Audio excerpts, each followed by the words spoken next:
Hi, gorgeous. So today I have a very interesting topic that I want to discuss with you.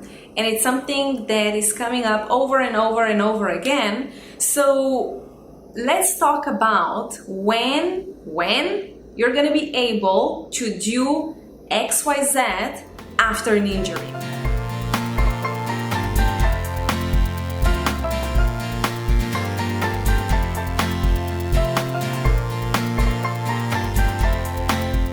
You know, so many people want to have a timeline.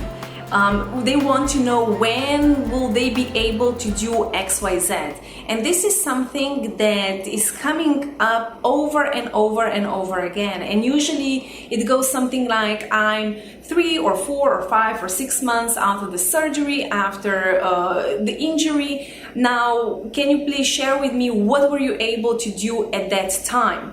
Or it's just like when, or the question is, when will I be able to do XYZ? To walk unassisted, to walk, to run. When will I be able to do whatever it is? And I get it, you know, of course we all want to know when we will be able to do something after an injury, especially after a serious injury. Now, there is a downside to this question. And this is why I wanted to discuss this to you today. Because first thing is that it really depends on the type of injury. So if you just say, well, I had, for example, an ankle fracture 4 months ago and I had a surgery, so just can you tell me when will I be able to do XYZ? No one is gonna be able to tell you that. Now, the thing with communities and with Facebook groups is that you're gonna get also, you know, a lot of answers to what people were able to do at that time. And yes, there are some general guidelines what people usually are capable of doing at that time. Now, the thing is that you are not, you know, a group of people. You are an individual. Now, not just, it doesn't just matter what type of injury you had, it also depends on what kind of recovery, what kind of healing protocol you have. So, and a lot of people think mostly about the physical part, so about the exercises, and yes, I'm doing the exercise, or yes, I'm working with my PT, and that's all cool. But physical part is just one part. The question here is also what kind of recovery or healing protocol do you have, you know, for your emotional state and mental state. So it means how do you handle and resolve all the fears that are coming up, and anxiety and sadness and guilt and frustration and anger and stress in general, because, you know, everything that is happening on the inside is gonna manifest on the outside, so that means that it's gonna show in your body as well. So you can have two people, you know, with, for example, with the same injury, with the same surgery, with the same type of surgery. However, one is gonna be doing better and the other one is not going to be doing so good. And why such a difference is because it really matters what is happening on the inside. Now, that's one thing or two things that I just mentioned. Now, what I said before, there is a downside to this question, and this is a very, very important thing.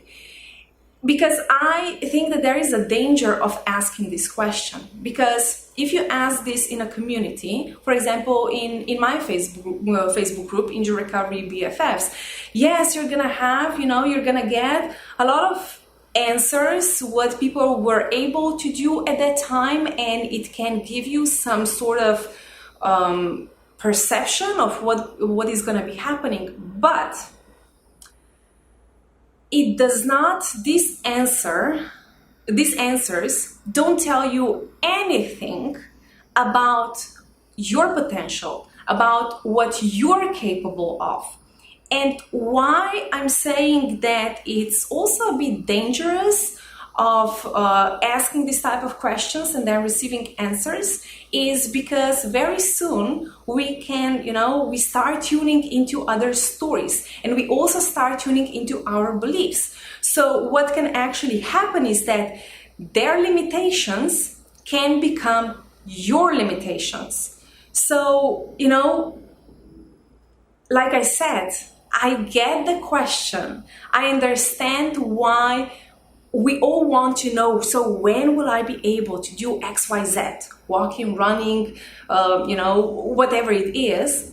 But when you're getting answers back from other people, know that if you start tuning into that, and it's so easy to start tuning into other stories, to start tuning into our other beliefs, their limitations can very, very soon become your limitations, which means that, even though in reality you are capable of much, much, much more, you might come just to here because you believed that, because the majority of people were just here, you believe that this is normal and this is all that you are capable of doing. So before asking this type of questions, ask yourself, why do you want to know that? But also, how is this gonna help you or improve your recovery? Does this make sense? And there is just one more thing that I want to mention, and it's basically a question for you. And I'm gonna leave it with this question. And the question is, why does it matter? When will you be able to do XYZ? Because what I can tell you is that what I got out of this recovery, this healing journey, is way beyond this physical aspect. When I was able to, do first steps and first run and first long distance triathlon and first hike and first things physically, I got so much out of this. And but when you start looking at your healing journey in that regard, everything changes. It actually does not matter anymore when you'll be able to do something physically, because you understand that things that you're doing on the inside, with your mind, with your emotions, is so much more valuable, and you are getting so much more out of this. So the question is, why does it matter? When will you be able to do XYZ? And maybe this is something for you to journal about today or maybe tomorrow morning. Take your journal about, and also let me know what kind of answers you got after this exercise. So that was for today. If you would like to get in touch with me, go to my website, novak.com, contact me, but also you can schedule a healing assessment call where we will discuss more into details what is actually happening with you, and if and how I can help you on this healing journey.